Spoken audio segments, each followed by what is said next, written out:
Good morning, everyone. We'd like to welcome you to the first of the webinar series on the evolution of the pays. This morning, I'm Phyllis Law. I'll be talking to you along with Jeff Colchin from PCCD, as well as Aaron Smith here from here at the Epicenter. And we're going to be talking to you a little bit about the changes and the edits and the updates of this year's pays report. We're very excited. We've had a lot of opportunity to share this information with a lot of folks around the state and have gotten great reviews. As questions come in this morning, we will have a time in the end to answer questions during our presentation. If there's something pertinent that we can answer quickly as we're going through, we will try to address those. But if not, we will be sure to address them in the end.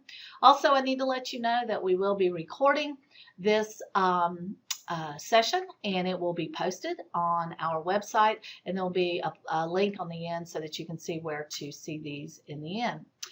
As I said,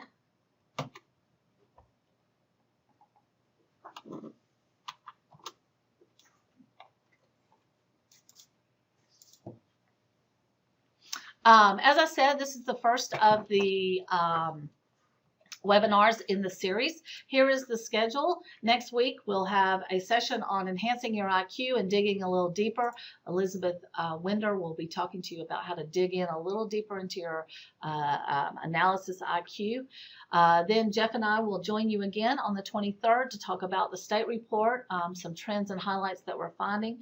And then finally, there'll be a team of us who'll come together and talk to you on the 30th about the how the pays is linked to the opioid epidemic, and talking about how we can working on that crisis that we are seeing in our state. As of what we will cover today, primarily we're going to be focused on a little bit on the history and administration. We talk a little bit about validity. We'll talk a little bit about some comparison levels and the report layout. I'll talk to you a little bit about risk and protective factors and what we're seeing. And then we'll end with an overview of the PAYS guide and workbook, and giving you a few tips on how to communicate your PAYS data.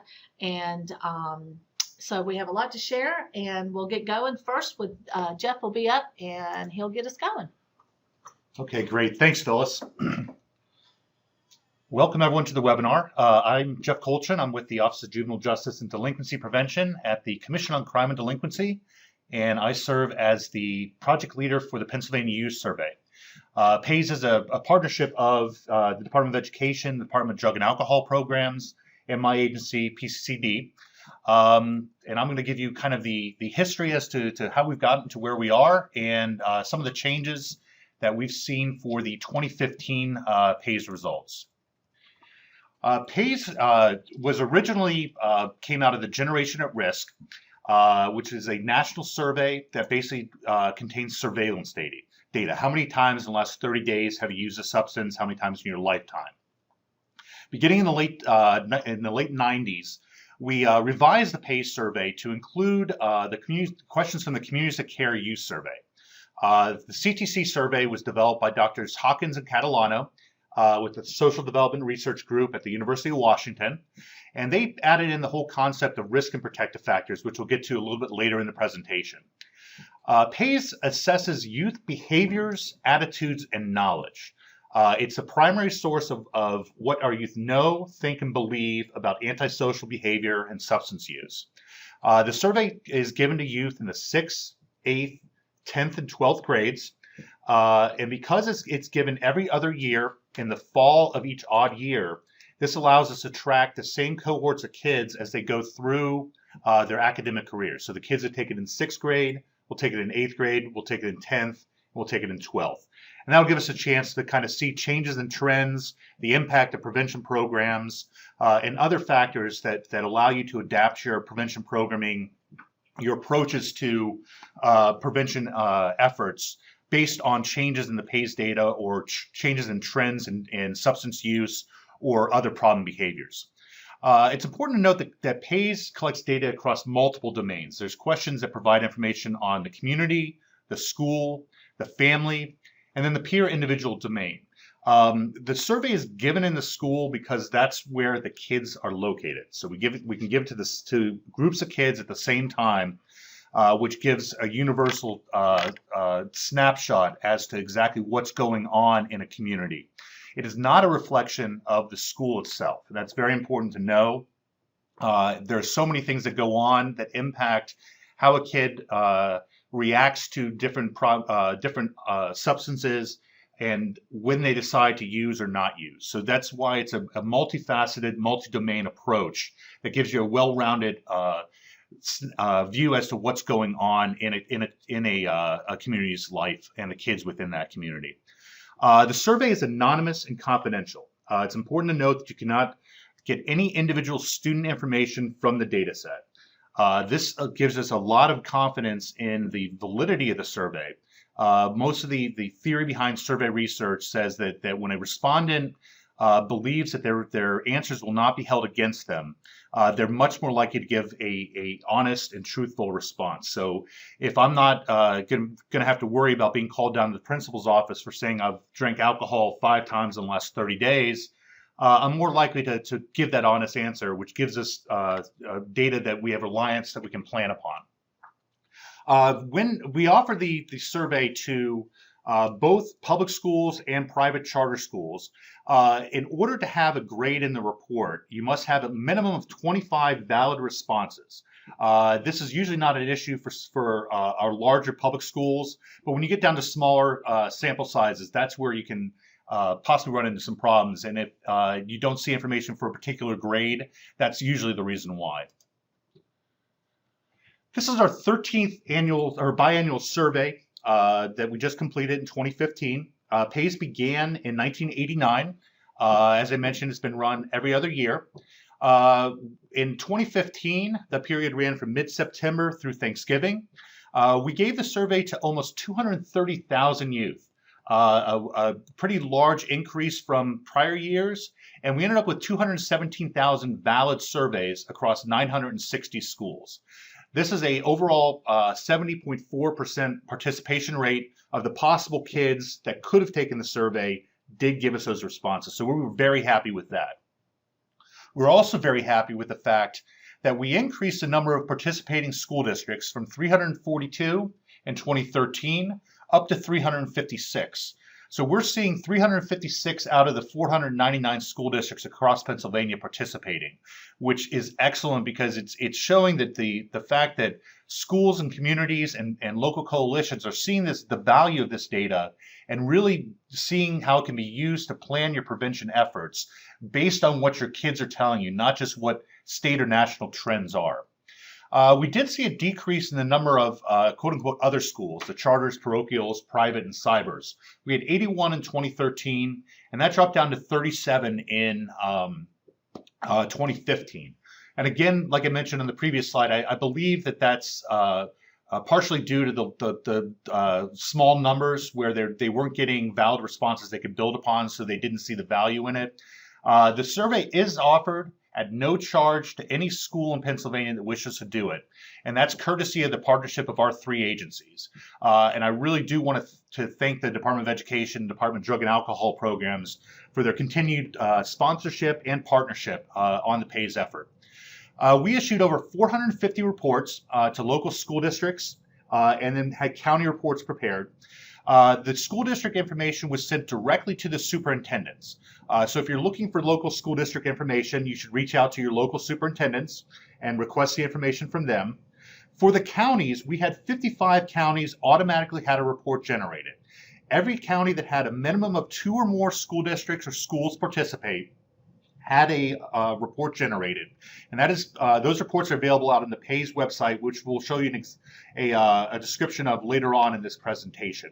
The county data does not contain individual data for each school. It's aggregated at the county level, and this data is very valuable to both the single county authorities as well as children and youth, juvenile probation, and other county level agencies that are looking to do some planning as to where resources should be proportioned in their counties with their prevention dollars.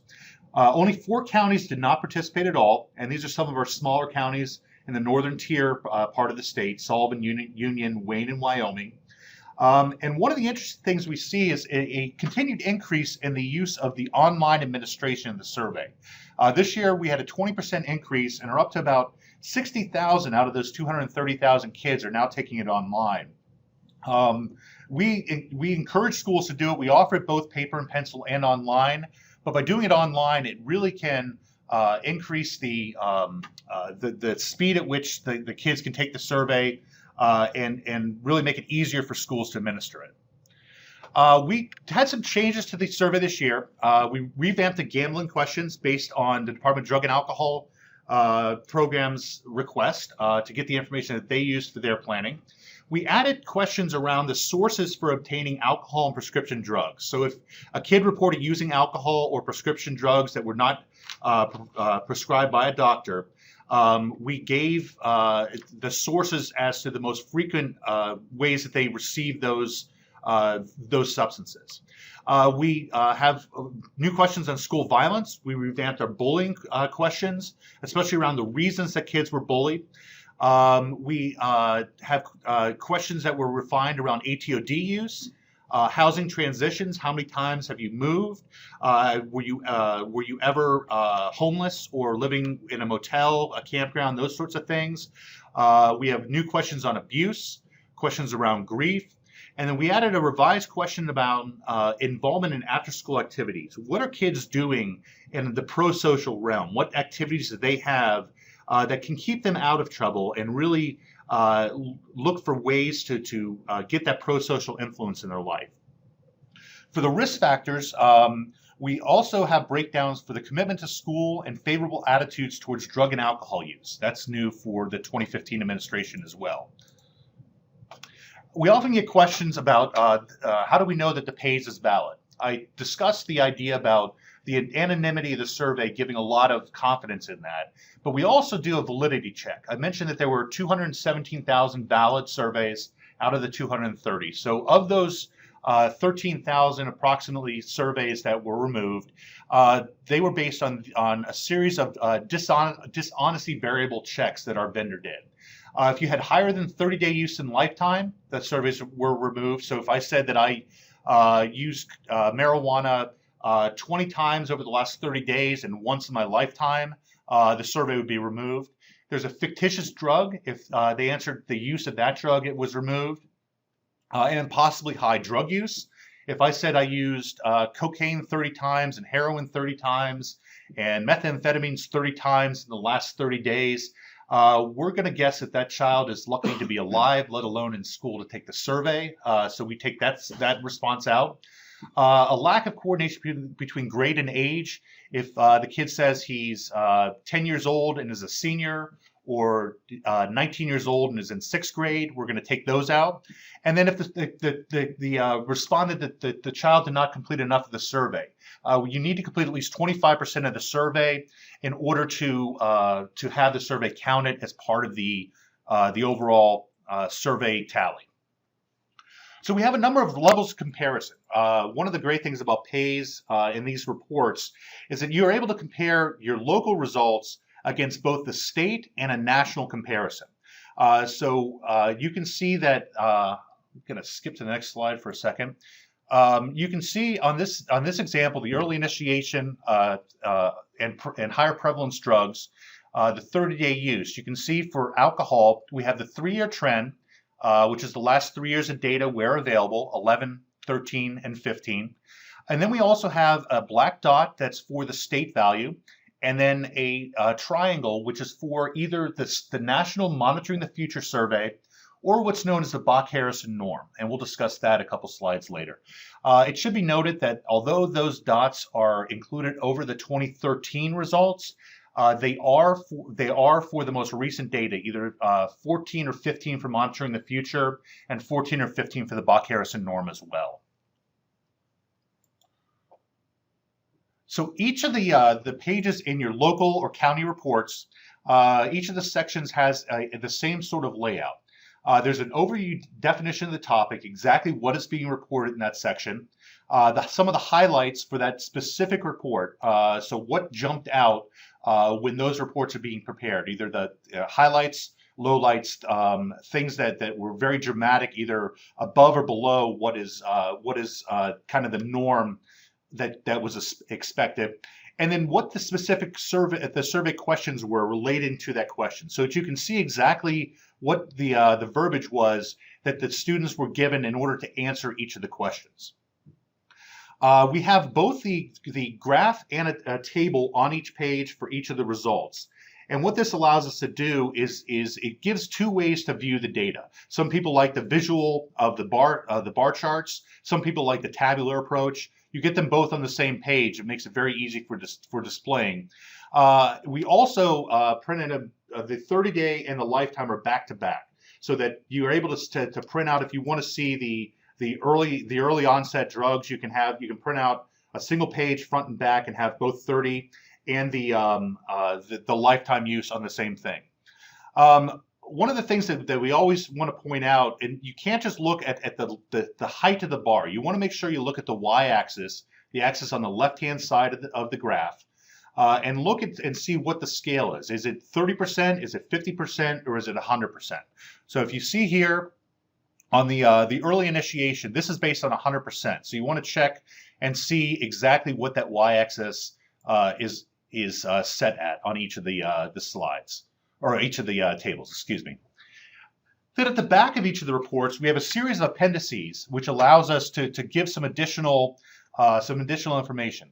For any communities that are drug-free communities, we prepared what Appendix A, which are what are known as the core measures. It's what is required by SAMHSA as part of a DFC grant to be reported on a biannual basis. And PAYS has been approved. We go through a review and approval process with SAMHSA before we administer the survey each year to make sure that the questions that we're using are able to meet those core measures. And it's all put together in a single table, so you don't need to go digging through the entire report to see exactly what information you need. It's all there compiled for you. There is Appendix B contains the methodology. We have this in the back so that if people want to see it, it's there, but it's not going to be right up front and taking up a lot of your time before you get to exactly what the information is in the data itself that you want to see. We have what's known as a three-form design. There's an A, B, and C form. And what this does is it rotates the order of the questions, which allows us to really have approximately the same number of responses for every question. Whereas if you had just a single version of the form, by the time that the kids get to the end, you're going to see a fewer number of results for that. Appendix B also has the changes that were made for that year's version of the report. Appendix C has what we're calling a for more information. It's places you can go for additional information and additional data sources if you want to build upon your PAYS results. And then also some if you want to refer people for additional help, if you want smoking cessation, if you have concerns about suicidal ideation, all that stuff, those contact numbers are in that section as well. And then we always want to point people to, as you're starting to build on your PAYS results, to visit the Epicenter site, epicenter.psu.edu/data resources. And there's another great source for archival data links where you can go to find additional information that can build off of your PAYS results. And then at the very end of the report, it'll show the participating school districts, which is mainly appropriate for the counties. You can see what school districts and schools are included. For the non-public schools, we left it up to the single county authorities to decide if or if not the non-traditional schools were included. So did they want their charter schools included? The majority of them did, but you can look to Appendix D to see exactly which school districts and other schools are included in the results for each for each county report. I'm going to turn it back over to Phyllis to discuss our risk and protective factors, one of the most important things of the PAYS. Thank you, Jeff. One of the things that's really important to think about with your report is the actual overall layout. Jeff oversees and manages the Pennsylvania Youth Survey Advisory Group, the PAYSAG, and we spend a lot of time, Erin and I are very honored to be a part of that group, where we come together and we really think about this report and the usability and what it looks like. And one of the things that we decided in this that you will notice a big change for this year was the order of the way some of the things, the way the report is laid out. One of the things that we had a lot of debate about was where to put these risk and protective factor section.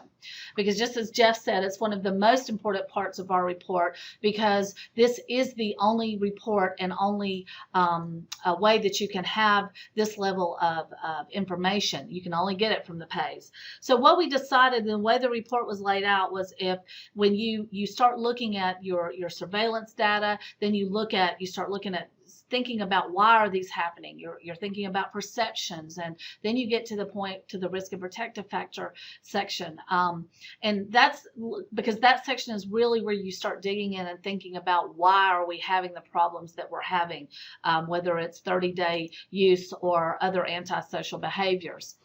As far as the section overall goes, there are 4 domains that we break our risk and protective sections, our sector risk and protective factors down into: the community, the family, the schools, and the parent individual. Just as Jeff said earlier, yes, the survey is administered in the schools because we know that kids do take it a lot more seriously there. However, we know that a child lives in a community, has a family, and has peers that also are extremely important and drive, much of their behavior. This model that we work with is based on the public health model, and it's important in knowing that because it's the same way as we try to prevent heart disease and thinking medically about it. We also need to think about how we can reduce the youth risk behaviors that are listed there. Those of you who aren't as familiar with this model, the depression and anxiety list that was listed there, it only came into our report 2 administrations ago, because as we know, the depression and anxiety and mental health in general is a rising concern for all ages within the work that we do. With the in the section highlights, you will see that there are definitions of your risk and protective factors. There's a grade level analysis. There's also profiles, as well as understanding cut points. Now, it's important to really understand and look at this blue box and think about these risk and protective factors, because a risk and protective factor, they are formed by correlating 2 to 3 questions to help us form these scores that I'm going to share and talk to you a little bit about here in a minute. So it's important that you understand what questions are asked to form each one of these risk factors, so that you can have a really good understanding of how the kids were responding when forming the question. It's also extremely important to talk about grade level analysis, and I'll talk more about that in a minute. As the cut points, basically this is where how we will talk about, and when I show you in a couple of slides here, how we think about where we're seeing our highest risk and lowest protection, or and what we hope are better cases where you're seeing your lowest risk and more protection. When we're thinking about, as I said, when you're thinking about your risk and protective factors, it is very important to think about grade level. You will have total scores, but just like if you were thinking about underage drinking, if you look at a total score of 25% of your youth are drinking, but that is driven by 6th graders who are much less likely to drink than by 12th graders who are more likely to drink. So it's very important. The same kind of analysis and thought process really needs to be put into thinking about your risk and protective factors, because you really need to be able to pinpoint where your problems are, because ultimately we want to drive your programming and the work that you're doing. Also, it is important to know that the state level risk and protective factor was not included in reports. What you will have is grade level state data comparisons. You will see those in your county level and local reports.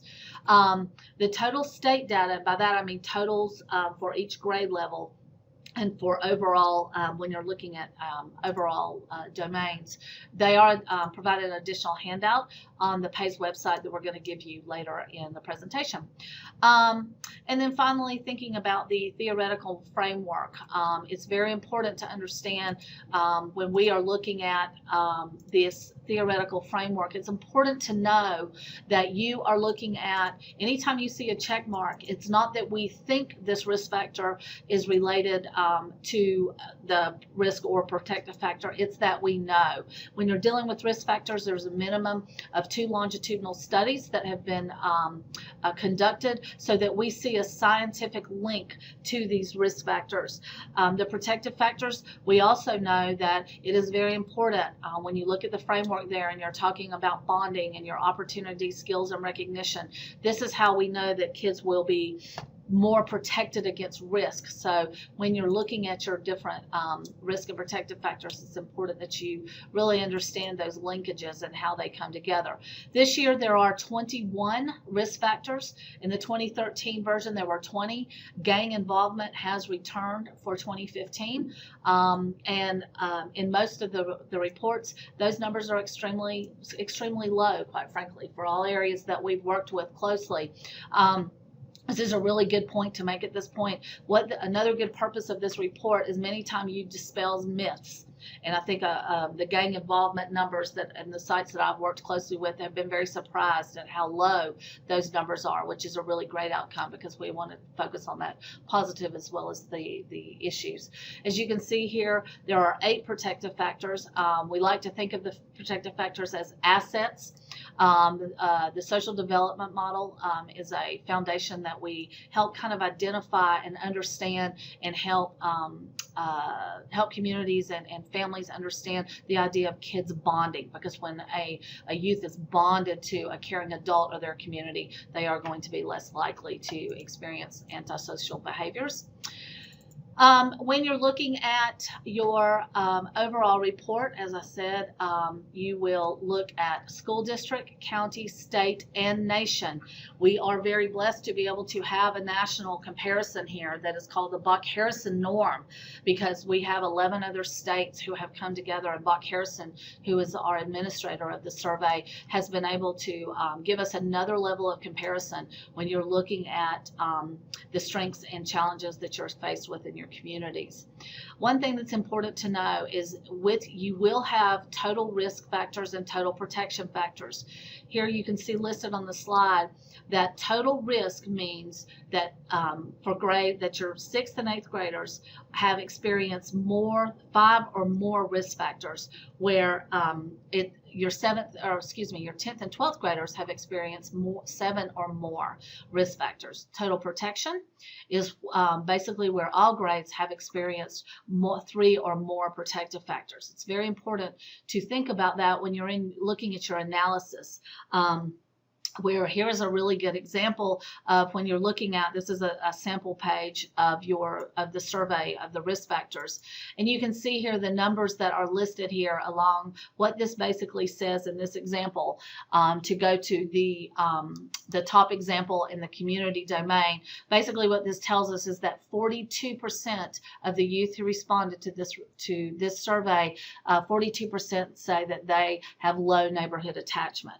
And it's important when you look at that number to understand what questions, as I said before, were used to come up with this number. It's also important to understand that when you're looking at these numbers, it's not high versus low, but it's also you need to look at domains and look at your family domain and looking overall numbers. We've listed here for you on this slide some of the percentages that are that came from the statewide report. You'll see overall for the state, 42% of the, as I just said, 42% of the youth report low neighborhood attachment. 46% of your youth are reporting parental attitudes favorable towards antisocial behavior.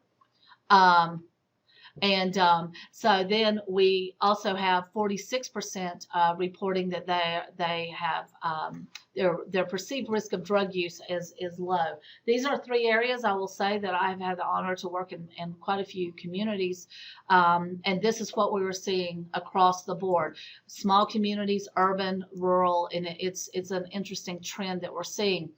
On excuse me, on the other side of the coin, the protective factors, our family domain, as I said, it's important to look at. Again, we have our community, family, and school. But if you look at your family domain, you are seeing overall that there are 63% of our youth are saying that they feel very protected or very attached to their families. 62% are saying that their families offer them opportunities for pro-social involvement, and they reward them same amount. So what this is basically saying is that kids are saying we really are attached to our families, and when they offer us opportunities to do good things, and they reward us and recognize us when we do when we do well. And I think this is a very important slide to note, because a lot of times our families are, it's hard to be a family these days, and it's important to really celebrate this number here, while at the same time thinking about how these protective factors can have a link back to the risk factors that are working here. Because if a youth is very attached to their family, they're going to listen to those norms of that family. As we saw here, 46% said that they reported that their parental attitudes were favorable towards antisocial behavior. So that's a very interesting connection, but I'm just giving you one example of how it's important to think about these protective factors and how they can relate and drive the overall actions. I'm now going to turn it over to Aaron, and he's going to talk to us a little bit about how to talk about your pays and share a little bit of resources with us. So, Aaron? Thanks, Phyllis. Really digging into our PAYS data and finding trends over time is extremely important. Comparing local data to state and national averages is great, but we don't want to stop there. Noticing trends across age, grades, and genders will assist in understanding the community's needs and what areas warrant support or sustainability. It's key to find gray areas in each cohort of kids by tracking them over time, so we don't miss opportunities to address these needs with evidence-based programming and practices as early as possible. We need to make sure that we're communicating our PAYS findings with community stakeholders, schools, collaborative boards, legislators, policymakers, and our youth. In doing this, we should be discussing targeted risk and protective factors to make sure that we're on the same page in addressing the needs of our youth. Let's make sure we're also not just having discussions about what we find alarming. It's also important to celebrate the successes that you see. We can educate, model what's working, and sustain what's already in place and helping our youth. There's a wide range of resources already available to assist you with this process. Your PAYS toolbox is located at www.pays.pa.gov. And just to mention a few, the PAYS statewide summary and county level reports, the PAYS FAQs, and online tools, as well as a number of other great resources are available here. I'm actually going to turn it over to Jeff to review the PAYS website. Okay. All right, thank you, Aaron. Basically, we set this website up several years ago, just so we had a single point of contact for where all the information is. So if you see, yeah, let me go back one page, as our website doesn't behave for me.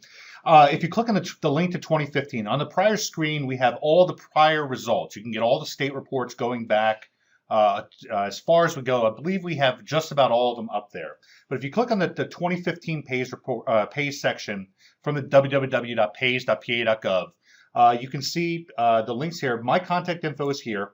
So if you ever have any questions or need assistance or would like someone to help you interpret your data, I'm more than willing to help you. We have my colleagues at the Epicenter also are available to come out and help you interpret your data, make presentations to your school boards, your local coalitions, key stakeholders, whatever it may be. But the user's guide, Aaron will discuss in a moment or two, but there's a link here. It's also available from the Epicenter website. We have the online data analysis tool. And if you're interested, if you're kind of a statistical bent, you're able to do a comparison through a crosstab analysis of any two questions on the survey. So if you want to see the number of kids that reported, say, being depressed who also drank alcohol in the last 30 days, you can actually use this tool prepared by Buck Harrison, our vendor, to do that analysis.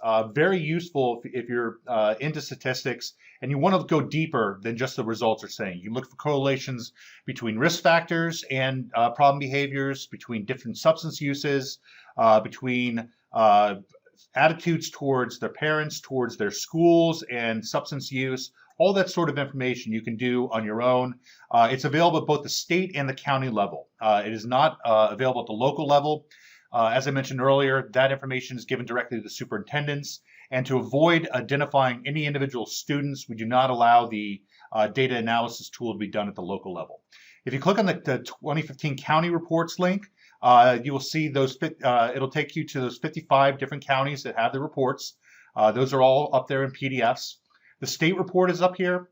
And then we'll have the section for 2017 set up probably later this year or early in 2017. And that's where you'll see all this information. It's the registration form for your schools to sign up for the 2017 administration, which will be again September through Thanksgiving of 2017. We'll have an updated timeline.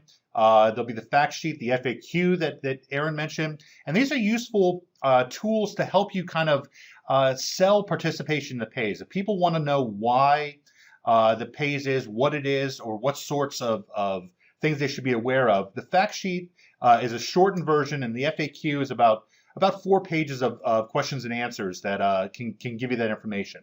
We'll be updating our map for 2015, so you'll be able to see who participated across the state in all those. As I mentioned, 2015, we had 356 districts. We'll have an ongoing registration list for the 2017 administration, so you can see if your district is signed up. If not, you can do some outreach to do so. We'll have sample consent forms for schools to use, basically just print off and use for their permission forms to get permission from parents to have the kids participate.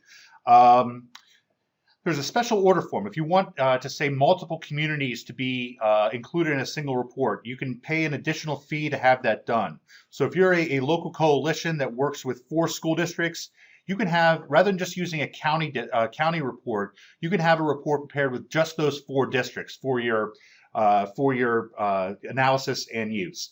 And then we have a series of fact sheets. If you're a youth, if you're an SAP team, a parent, a county drug and alcohol, or education professionals, teachers, superintendents, principals, how can PAYS data, what does it give you? Why should you participate? So I would invite you to visit this website, and then please feel free to contact me if you have any information or you need any information. Thanks, Jeff.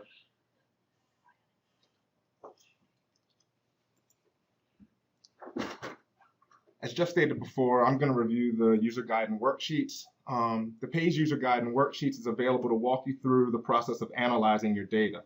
Starting with putting together a team to dig deeper into the data, we move through to identifying your strengths and challenges, determining your risk and protective factors, identifying resources already available, analyzing programming that may be needed, sharing the data, and putting the plans that you have into action. There are worksheets available that will also guide you through each area. This resource will assist you in fully utilizing the PAYS data to improve your schools and your community. Now that I've reviewed the guide, I have 5 action steps for you.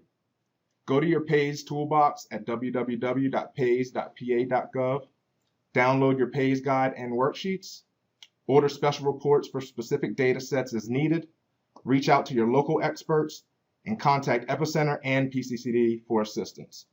Make sure you take advantage of all the PAYS resources available to you in your toolbox. And please know that Epicenter and PCCD are here to assist. Feel free to contact us with your questions, concerns, and ideas.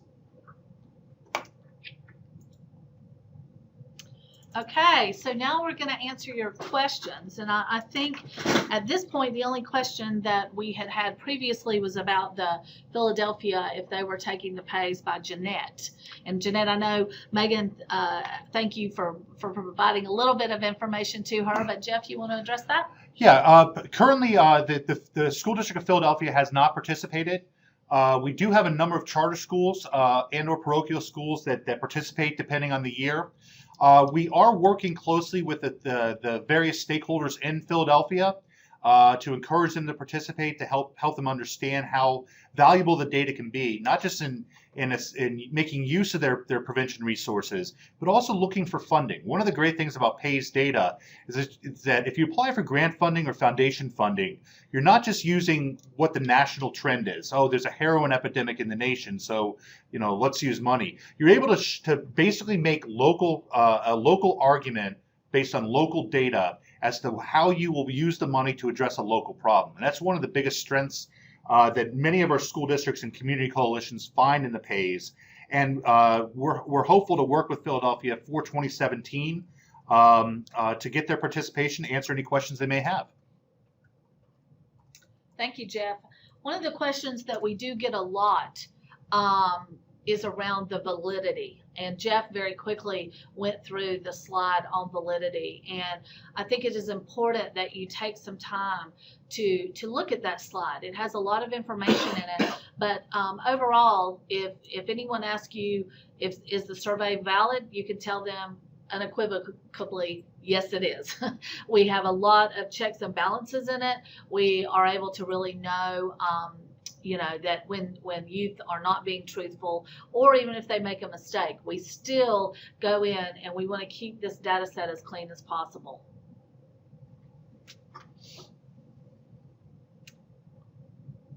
Other questions?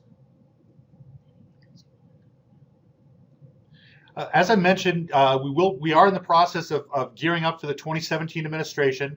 Phyllis mentioned our PAYS advisory group. It's kind of a never-ending process. We complete one administration. The reports went out in April of this year, and we're gearing up for our first meeting later on this fall for our PAYS advisory group. And we're aiming to keep the survey instrument as similar as possible to last year, basically to allow for the consistency of analysis. But the PAYS advisory group contains representatives from state, county, and local organizations. Gives us a good wide-ranging set of viewpoints to determine exactly what questions are most valuable to various stakeholders across the Commonwealth. PAYS has a lot of uses, provides a lot of value, and we always want to make sure that if questions are not serving a clear purpose, that we replace them with that something is more valuable. And rather than the state simply making that decision on our own, we look to our shareholders, our stakeholders, to really weigh in and give us their input as to the impact of changes to the instrument.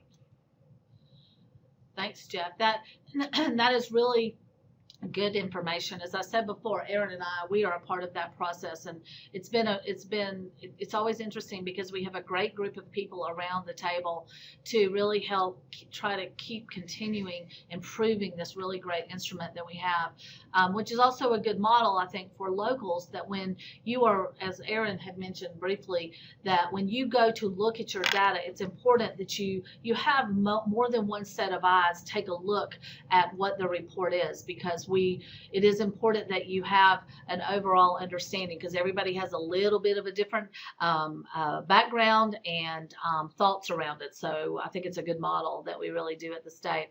Bevan, we appreciate your question on, Bevan's asked us, how are school boards educated regarding their individual PAYS results? Yep, Jeff? Yeah, that's obviously going to vary based on the individual school district. The reports are sent to the superintendent. Many superintendents use the opportunity to present the highlights of the report, especially what's going well with their students and where there are areas for improvement, as part of a meeting of their school board after the results come out each April after the survey is administered.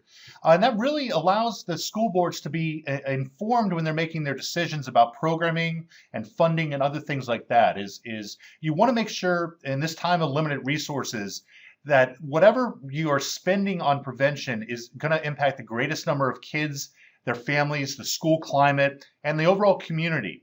So PAYS is very valuable and used by a large number of school boards in that planning purpose, as well as school teams. Aaron mentioned the idea about pulling your teams together to analyze the data. We always encourage it not to fall on one person. It shouldn't just be the director of student services or the school counselor or the superintendent making the analysis of the report. Everyone comes at data analysis from a different perspective. So the more eyes you get on the report and the more people you can include in the process, the more thorough that analysis can be and the more kids you can end up helping. We have been invited in coordination with the Department of Drug and Alcohol Programs by the Pennsylvania School Board Association to hold a lunchtime webinar in late October. So we are working on that presentation, and all school board members will be invited to attend that so they can hear about the PAYS. It'll be kind of a similar overview. Some of the statewide results are what we're thinking in that summary or in that presentation. And really just kind of letting them know about the value of the data. Instead of making decisions in the dark, PAYS can help illuminate exactly what they are deciding to help the kids and their schools. And also, I was invited out for Bucks County. This was the first time for any of you who may be from Bucks County. You have a lot to celebrate because this was the first time since the beginning of the administration that all school districts in Bucks County participated in the PAYS.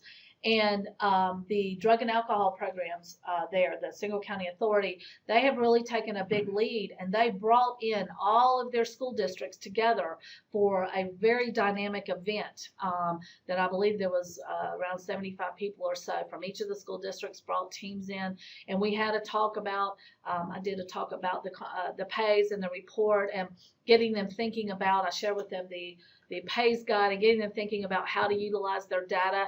And it was very successful. I would just like to add, we would be honored to have it to be invited into your area, whether it's a large event like I just shared with you, or if it's more with a few school districts. Jeff and I have also gone out to one school district where during a administrator's retreat, we came out and talked about the PAYS. There's a lot of examples of how we can help you get the word out and help you understand what your numbers look like.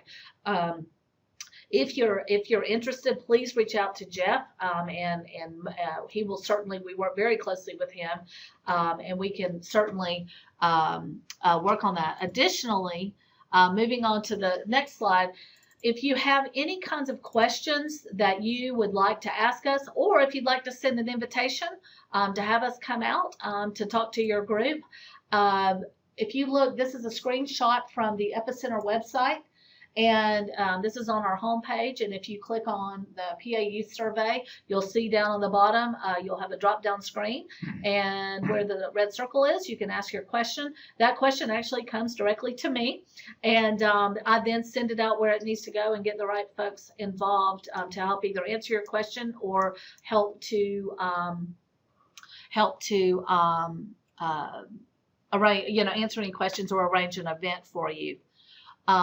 Bevan, I see here that you've responded. I've noticed that my agency, the Drug and Alcohol Prevention, and our success with access to students is really weighted in the education and value placed on the PAYS results. Thank you. Thank you so much for saying that, Bevan. We really, I have to say, in the 7 years that I've been here, and gosh, we've been through 4 administrations now, Jeff. I haven't thought of it like that. But that we've really seen such an increase in the really wanting to understand the data and the interest in using the data. So that's always great to hear, and we appreciate your comment. So any other questions from anyone, please send them on. If there's no other questions at this point, I encourage you to reach out to us. We have a team of folks here who can really answer questions and get you going. I also encourage you at the next webinar, we had mentioned in the beginning, the next webinar is going to be next Friday. They're going to be every Friday this month. And the next webinar is going to be focused more on digging deeper into your data. Jeff and I mentioned both about the cross-tabulation, the cross-tab tool, the online tool that Jeff talked about, as well as I briefly touched on cut points, and I didn't spend a lot of time on them because next week Elizabeth is going to be covering those and really helping you have a better understanding of where they fit into your overall discussion around that. So we hope you're able to join us for all of these. And we hope next week you'll be able to join Elizabeth. I'll look to my co-presenters here. Is there any other last words that y'all would like to share? Just look for information about the 2017 administration, and if we can help you with recruitment or answering questions from any of your school board members, your superintendents, your building principals, parents, we'll be more than happy to help you out. Phyllis mentioned the increase in the participation. I think that goes along with kind of the understanding as to how valuable the data can be. So I would like to thank everyone who attended and look forward to seeing you in the future. Make sure you also go to your PAYS toolbox, www.pays.pa.gov, and utilize the resources that you have available. Thank you, and we'll see you next week. Thanks, everyone. Thank you.